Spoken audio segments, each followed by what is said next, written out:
네, 안녕하세요. 레티널 하정원입니다. 오늘은 AR 광학계, 사실 광학계 XR이나 AR이나 사실 똑같이 이제 안경처럼 보이는 거에다가 어떻게 하면 사람의 눈에다가 화면을 보이게 하는 거기 때문에 크게는 다르지 않습니다. 지금까지 여러 가지 제품들이 나왔는데, 자, 리모컨 먹혀라 얍? 안 됩니다. 자, 그럼 다음 페이지로 넘어가라 얍? 오케이, 됐습니다. 자, 이대로 할게요.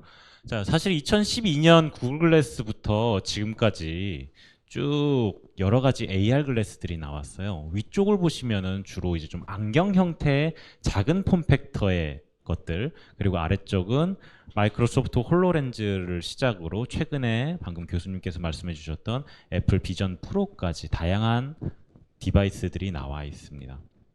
근데 재밌는 거는 이렇게 많은 제품들이 나왔는데 사실 광학계는 굉장히 대부분 흡사합니다.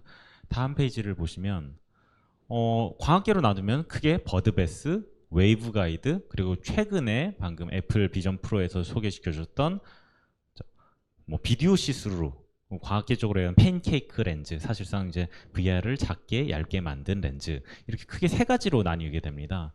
버드베스, 웨이브가이드, 최근에는 비디오 시스루, 이렇게 크게 세 가지로 나누는데 위쪽은 이제 저희로 주로 옵틱 시스루, 이제 실제로 렌즈가 꺼져 있을 때도 바깥이 보이는 거고, 아래쪽은 평소에 VR로 보이고 카메라를 통해서 바깥을 보여주는 겁니다. 그렇기 때문에 만약에 꺼지면은 그냥 아무것도 안 보이게 되는 거죠.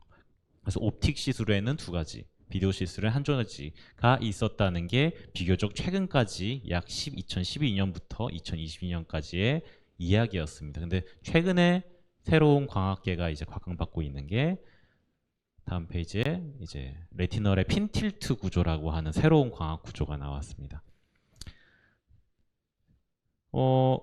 네, 다음 페이지에서 이제 세 가지 한번 먼저 띄워볼까요? 두 번 한번 넘겨주시면은 버드베스, 웨이브가드, 그리고 비디오 시스루, 이 세 가지가 있지만 사실은 대부분 이제 트레이드 오프의 함정에 갇혀 있다고 해요. 결국에는 애플이가 됐든 구글이 됐든 삼성이 됐든 이 기술은 자기네들이 자체가 만드는 건 아닙니다. 자신들이 만드는 게 아니라 어떤 업체에 있는 것들을 사오는 거죠. 사실은 인수를 해버리는 거죠. 근데 그 선택지 자체에 이미 트레이드 오프가 있다는 거예요. 누구를 선택하든 한계가 명확하다. 예를 들면 버드베스는 일반 반거울이라고 생각하시면 돼요. 구조가 굉장히 단순하기 때문에 내구성, 양상성 너무 좋고 이미지 퀄리티도 간단하고 광효율도 반사 한 번이니까 50% 정도, 투과율도 50%, 굉장히 좋지만 웨이브 가이드 같은 경우는 반대입니다. 구조 단순성, 내구성, 양산성은 굉장히 떨어져요. 대신 렌즈 크기의 두께, 폼팩터 같은 거 안경 형태로 만들 수 있다는 강점을 가지고 있습니다. 반대로 또 이미지 퀄리티는 그만큼 떨어지게 되죠. 홀로렌즈 같은 데서 채택했던 내용입니다.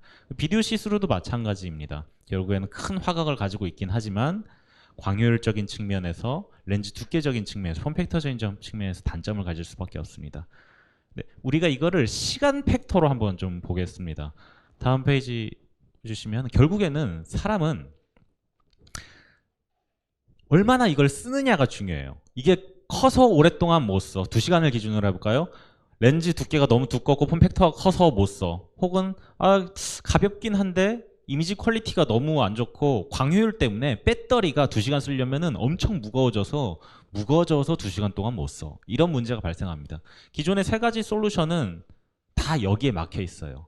이 4개가 다 동시에 굿이 나와야지 사용시간을 우리가 2시간 연속으로 쓸 수 있다, 그 이상으로 늘릴 수 있다인데 대부분은 그 트레이드 오프의 함정에 갇혀져 있죠. 그에 비해 이제 핀틸트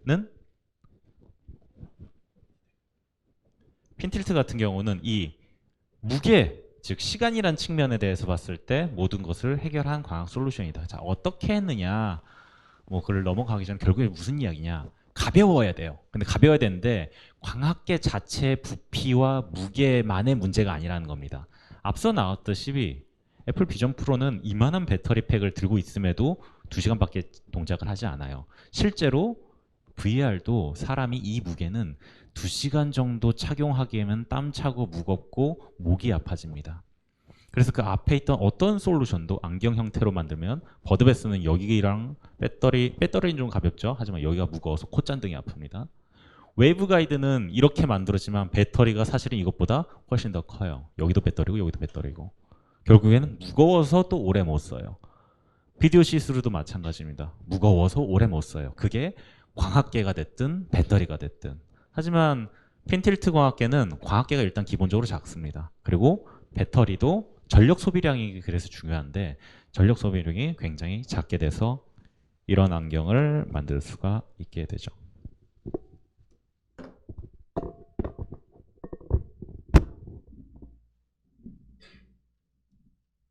앞에서 프로토타입 보실 수 있긴 하겠지만 기본적으로 저희가 만든 레퍼런스 디자인이고요. 기본적으로 쓰고 제 눈을 보는데도 크게 문제는 없는 상황입니다.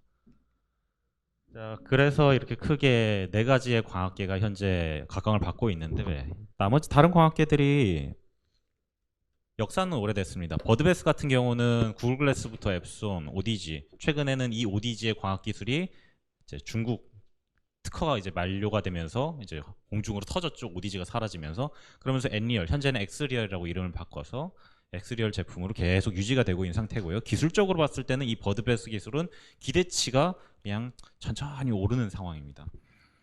홀로렌즈가 한번 나왔을 때 웨이브 가이드라고 하는 거에 대한 기대치가 확 올랐어요. 비교적 최근까지도 계속 이 광학계를 가지고 제품들이 나왔다가 갑자기 거품이 확 꺼졌습니다. 이유가 뭐냐면은 전력 소비 그리고 기본적으로 이미지 퀄리티 때문입니다. 컬러가 화이트 표현이 되지 않습니다. 그냥 단색 이 정도는 문제는 없지만 화이트라는 거는 레드, 그린, 블루 이 3가지 색이 정확절하게 합쳐져야 되는데 이거를 제대로 합치지 못하는 물리적인 근본적인 한계가 있습니다. 그러다가 야 그러면은 이게 회절소자가 아니라 같은 구조에서 루머스에서 이제 이스라엘 업체인 루머스에서 똑같은 구조인데 그냥 거울로 하면 되는 거 아니야? 라고 해서 순간적으로 기대치가 확 작년까지만 해도 올라갔습니다. 근데 결국 이거의 가장 근본적인 문제냐면 뭐냐면은 양산이 문제입니다. 양산을 하기 위해서는 6가지의 굉장히 어려운 공정을 통해야 돼요. 일단 코팅부터 어렵고요. 뭐 쌓고 이것들을 슬라이싱을 합니다. 특정 각도로 슬라이싱 하는데 이 쌓을 때도 0.001도 정도의 아주 정밀한 평판을 만들어야 됩니다. 그리고 그거를 또 자르고 다시 또 붙이고 이런 것들을 만들다 보니까 기본적으로 너무나 단가가 높아요. 아까 뭐 150달러 뭐 아니면 150만 원 정도 이런 얘기를 했지만 얘는 렌즈 하나가 이미 500달러, 600달러입니다. 한국 돈으로 치면 기본적으로 80만 원 정도 날라가요. 한쪽 눈당. 그러다 보니까 또 기대가 확 꺼졌고요. 그래서 야 이거 어차피 배터리 커지고 어차피 렌즈 커지고 어차피 무거울 거면 그냥 VR로 하면 되는 거 아니야? 라고 해서 최근에 각광받았던 게 비디오 시스루로 확 돌아섰죠. 어차피 우리가 큰 광각을 할 거면은 안경형 어차피 못 할 거면은 아싸리 때려버리자 크게. 그러고 이제 현재까지 나오고 있습니다. 그와 동시에 또 그럼 안경은 아예 포기했느냐? 그렇지는 않습니다. 거기에 있는 광학계가 새로 등장을 했기 때문입니다.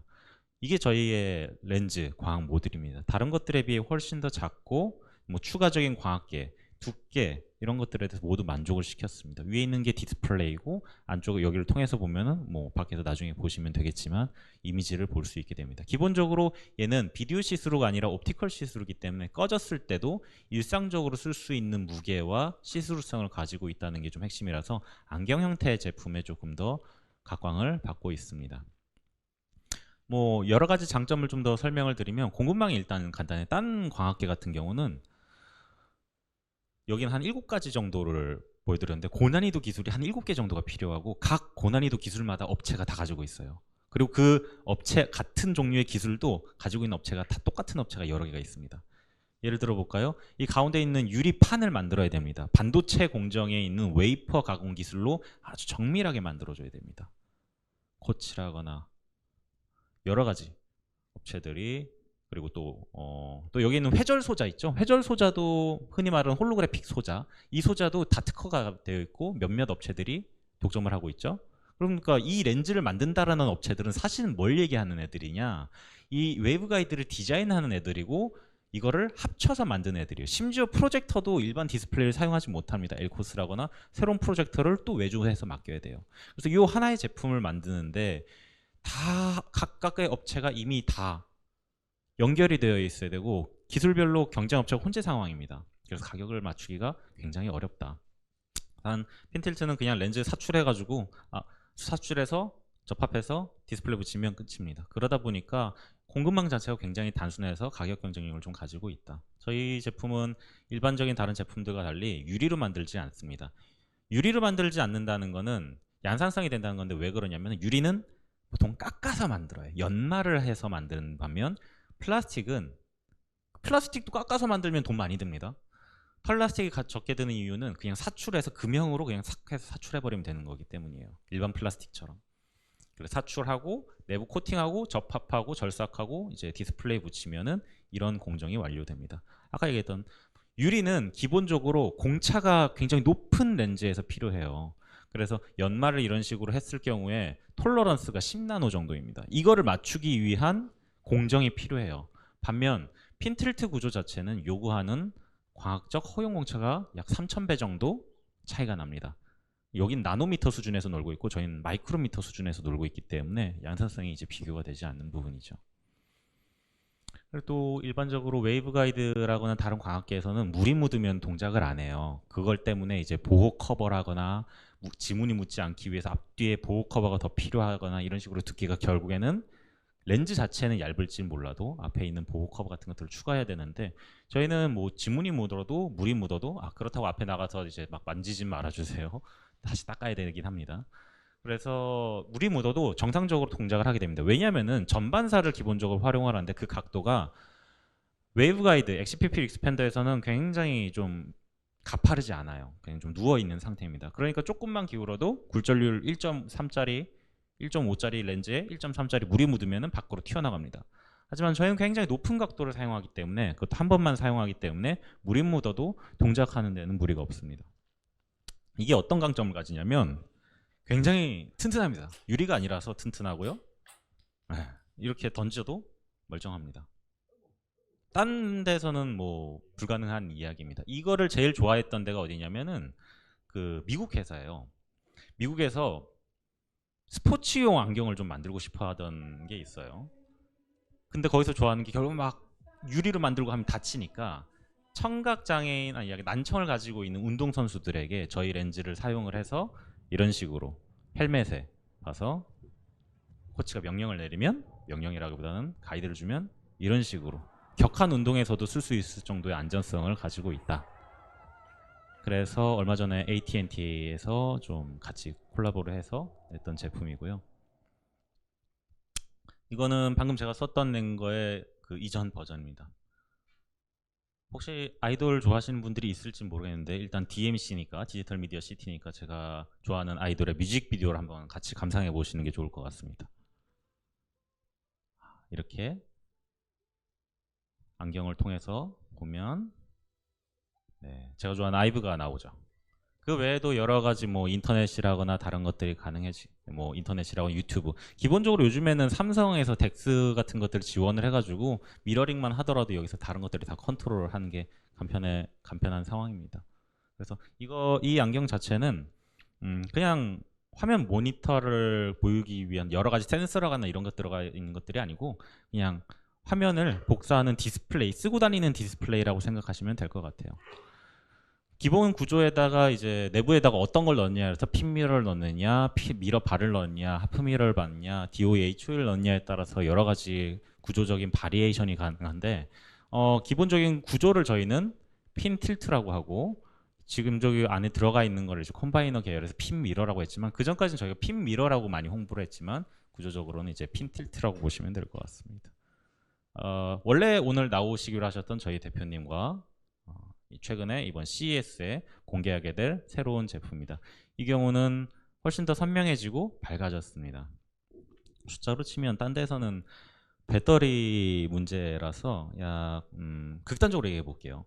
홀로렌즈 같은 경우는 한쪽 눈당 한쪽 눈의 화면을 저희가 핸드폰 수준의 밝기를 늘어나기 위해서 핸드폰에 약 5배 정도의 전력 소비력이 필요합니다. 8와트 뭐 이렇게. 그에 비해 저희는 그거에 약 100분의 1 정도의 전력 소비가 필요합니다. 200 정도. 200이었나 뭐 한 100 정도. 요 정도만 필요합니다. 그래서 그 광효율이 작아서 뭐 다른 큰 회로 없죠. 그냥 옆에서 있는 FPCB 나와서 디스플레이 있으면 그냥 보여주는 그대로 보여주는 겁니다. 여기 이 밝기라는 거가 또 중요한 점이 뭐냐면은 저희가 이 디스플레이까지 저희가 만들진 않아요.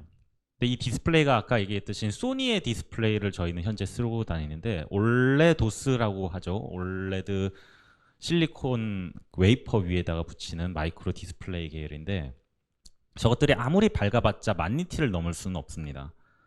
그러니까 즉 광효율이 적어도 8%는 돼야지 OLED를 쓸 수 있다는 얘기예요. 근데 다른 것들은 웨이브가이드 계열들은 기본적으로 0.5에서 0.05% 정도에서 놀게 됩니다. 그러다 보니까 기본적으로 OLED를 쓸 수가 없고 그러다 보니까 마이크로 LED를 각광을 받을 수밖에 없는 상황이었는데 저희가 나오면서 이 상황이 좀 많이 뒤집어졌습니다. 핀틸트 구조의 가장 핵심적인 내용들입니다. 저희가 좀 꿈꾸는 그리고 왜 이게 될 거라고 생각하는지에 대한 내용인데 기본적으로는 바로 올데이입니다. 하루 종일 동작시키려면 조건이 여러 개가 필요해요. 저희야 뭐 그냥 하루 종일 쓰면 좋겠어 라는 고객 입장에서 생각하는 거지만 기술적으로 봤을 때 조금 해석을 하자면은 여러 가지 기능이 필요합니다. 오랜 시간 동작 가능하기 위해서는 배터리가 가벼워야 돼요. 그만큼 전력 소비가 적어야 됩니다. 장시간 착용이 가능한 가벼운 렌즈 자체도 가벼워야 되고요. 밤에는 투과율이 높아야지 외부가 잘 보이겠죠. 그리고 낮에는 가상화면이 밝아야지 제대로 쓸 수 있겠죠. 그래서 저 세 가지 요소를 모두 다 만족시키는 게 현재 핀틸트 광학 기술입니다. 두 번째로 올인원입니다. 뭐 프로젝터라거나 다른 광학계 같은 경우는 요 사이드에다가 보통 이만한 프로젝터가 달린다거나 아니면은 요 앞에 VR 같은 경우는 여기에 이제 디스플레이를 단다거나 또 심지어 시스루 같은 것들을 하기 위해서 앞에다 또다시 디스플레이를 다는 이런 문제가 발생한다 그러면은 저희는 기본적으로 투과율이기 때문에 제가 안경 썼을 때 아까 여러분과 눈을 마주쳤던 것처럼 커져 있어도 문제가 없는 상황. 그래서 최소한의 부품으로 여러 가지 것들을 구성을 하는 겁니다. 점점 어렵게 문제를 풀어나가는 게 하나의 방법론이었다고 한다 그러면은 점점 단순화시키는 방법론이 바로 이 핀틸트 기술입니다. 그래서 여러 가지 뭐 눈을 마주치는 거를 하기 위해서 VR에다가 앞에 카메라를 달고 디스플레이를 달고 눈의 센싱을 통해서 얼굴 스캐닝을 해서 하는 방법도 있고 광학계 자체에서 그냥 투명한 것도 있고 이런 방법이 있게 됩니다. 그래서 결국에는 간단하게 생겼고 여러 가지를 쓸 수 있고 구조가 단순하다라는 뜻입니다. 현재는 안경형으로 나와 있기는 했지만 헤드셋 뭐 아까 얘기했지만 120도가 정도가 한계라고 말씀드리긴 했지만 저희가 이 가장 간단한 구조로 만들었을 때요 최대 시약을 한 160도까지 만든 렌즈가 실제로 존재를 합니다. 물론 그때는 프로토타입으로 유리로 만들었지만요. 기존의 물리적인 방법을 복잡하게 만들어가서 애드해준 좀 더 덧붙이는 방식으로 갔던 게 기존의 솔루션이라 그러면 저희는 아예 좀 근본적으로 다른 솔루션이라서 현재 시장 상황이 좀 급변하고 있는 상황입니다. 저희는 이거 내년 CES에 이제 한 달도 안 남았죠. CES에 이제 제대로 한번 공개를 할 예정입니다. 혹시 더 보시고 싶으신 분들은 나중에 앞에 가서 구경해 주시면 좋을 것 같습니다. 네, 네. 네 감사합니다.